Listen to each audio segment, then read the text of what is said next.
only compensation is in terms of money.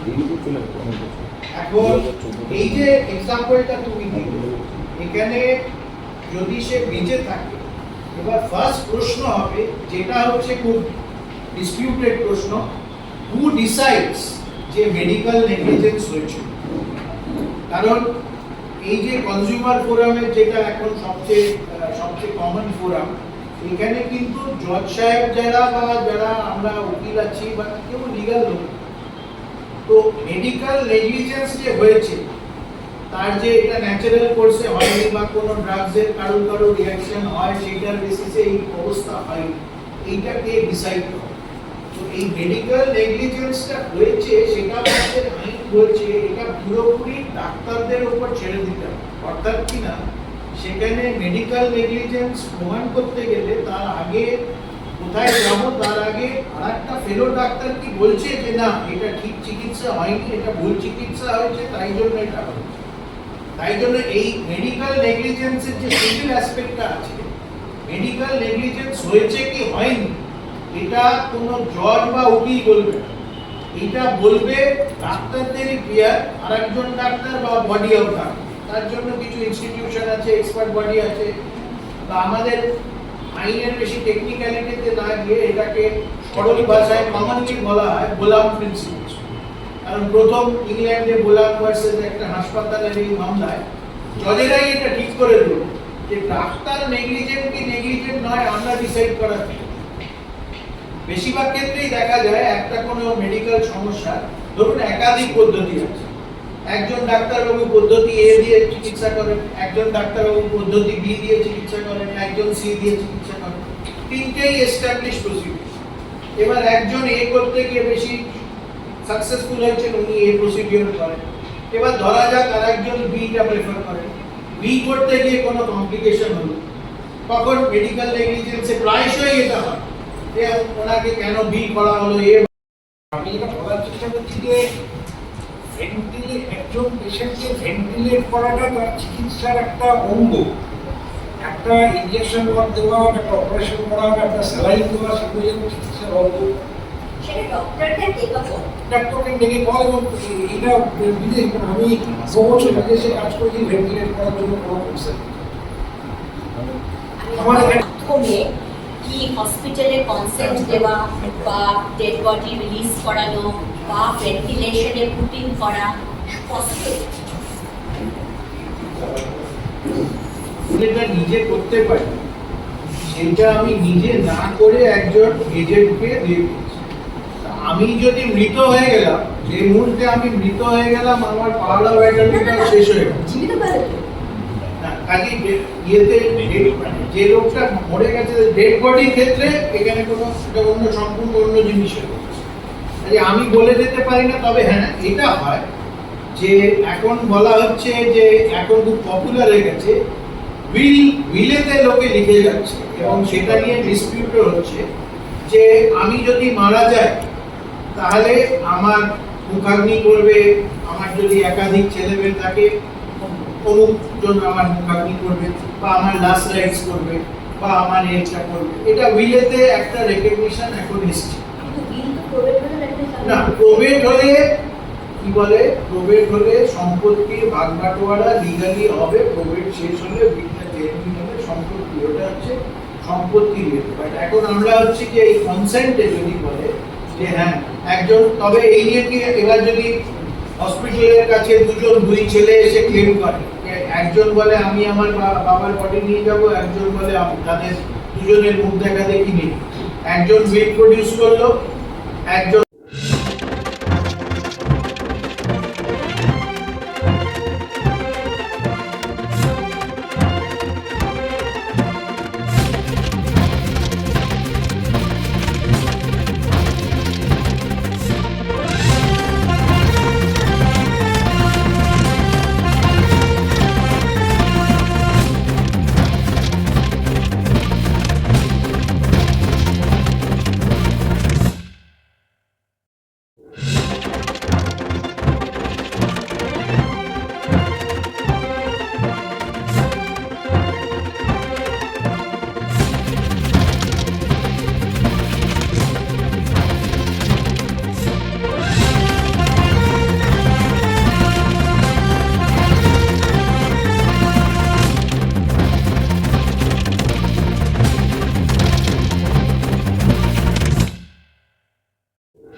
তো যার সাথে ভালো সম্পর্ক একটু এনকোয়ারি করে দেখে হচ্ছে কি বাকি এরকম ছোট ছোট লোকালি করে আছে।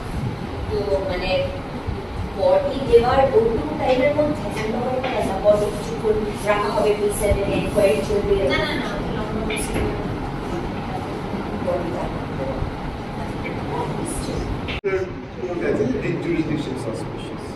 পুলিশ বডি দিচ্ছে একজনকে, উল্টো দিক ইকুয়ালি পাওয়ারফুল, সে পলিটিক্যাল ইনফ্লুয়েন্স লাগিয়ে বডিটাকে আটকাচ্ছে। পুলিশ কাছে কনফিউজড হয়ে সেই সিচুয়েশনে হিট মুভ হয়েছে, বডি রয়েছে মর্গে, বাবা দুই ছেলে মিলে লড়ে যাচ্ছে, আলটিমেটলি হাইকোর্ট ইন্টারভিউ করে বলে বডি ওকে দাও। মানে এই লেভেল কি আসলে লোক মারা গিয়েও শান্তি পায় না। বাট দিস এটা যদি আপনি ভাবেন মেডিকো লিগাল ইস্যু ভালো, কিন্তু লিগাল ইস্যু করছে লিগাল ইস্যু করছে মানে লিগাল ইস্যু নেই কারো, ডাক্তারদের হচ্ছে ফ্রম বার্থ টু ডেথ।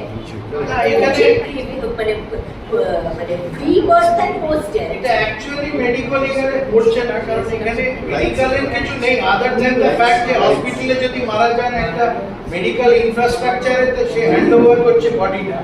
সেটা ছাড়া তুই যেটা ডাক্তারবাবু বললেন তুমি কাকে দেবে, বডি তো হসপিটালে মারা গেলে তো পুলিশের কাছে আসে না। ওটা তো হসপিটালেরই কি হচ্ছে সে হ্যান্ড ওভার করছে। হ্যাঁ, কিন্তু ওই সেই ইনফরমেশনই বলে দেওয়া যায়, তাছাড়া আর কিছু না। তবে আরেকটা জিনিস সবাই আছে বলে আমি বলবো, মানে একটু এটার থেকে আলাদা আগের ইস্যুটা কিছু বলছিলাম না যে ওই মেডিকেল নেগলিজেন্সি ক্ষেত্রে এইটা একটু আলাদাভাবে আমি জানতে পেরেছি, যেহেতু আমি হিউম্যান রাইটস কমিশনে ছিলাম। মানে আমি যে কেসটা করেছি, আমরা যে কেসটা ইনভেস্টিগেট করেছি, এরকম কোনো সরকারি হাসপাতালে একজনের চোখ অপারেশন হয়েছে এবং সে অন্ধ হয়ে গেছে। এবার সে ডক্টরের নেগলিজেন্সের জন্যই কেসটা মানে ফাইল করেছে। তো পুলিশের কাছে যায়নি। অ্যাকচুয়ালি হিউম্যান রাইটসের আয়ত্ত যেটা হচ্ছে সেটা আমরা ভাবি যে আমি তোমার সাথে ঝামেলা করছি, তুমি চলে গেলে হিউম্যান রাইটসে এটা হয় না। মানে আমি তোমার সাথে যখন ঝামেলা করছি, ফার্স্টে সেই ঝামেলাটার জন্য তোমাকে আমি যদি মারপিট করে থাকি তাহলে তোমাকে পুলিশের কাছে যেতে হবে। এবার তুমি যদি দেখো যে পুলিশ কিন্তু আমি পুলিশ তোমার কেসটা প্রপার্টি দেখছে না, এবার তুমি বলতে পারো হিউম্যান রাইটসকে যে এরকম মানে একজন অফিসার কিংবা এই সংস্থাটা ইনস্টিটিউশন প্রপারলি ইনভেস্টিগেশন করছে না। তো ব্যাপারটা হচ্ছে যে হিউম্যান রাইটস কমিশনে মানুষ তখনই যেতে পারে কোনো সংস্থার এগেইনস্টে কিংবা কোনো চেয়ারের এগেইনস্টে। মানে হসপিটাল কি মানতে পারে বলে জানতে কোথায় গেলাম, কোথায় যাবো, কোন বলে দাও হসপিটাল দিচ্ছে না, তারপরেও দিচ্ছে। তাহলে তখন হোয়াট ইজ দ্য রেমেডি? এখানে দু তিন রকমের রেমেডি আছে।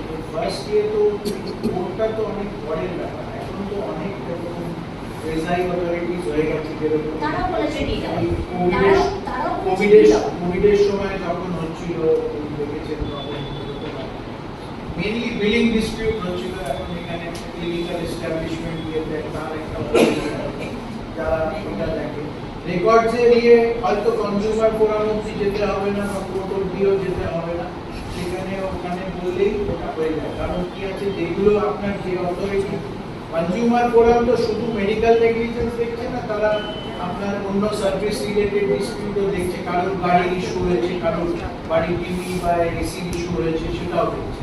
কিন্তু এই মেডিকেল কেসেসের জন্য এখন অনেক স্পেশালাইজ, অনেক বলবো না, একটা দুটো এরকম স্পেশালাইজ করা হয়েছে। রেকর্ডের যদি কোনো ইস্যুস থাকে ওদের ওখানে বললে ওরা করে দেয়।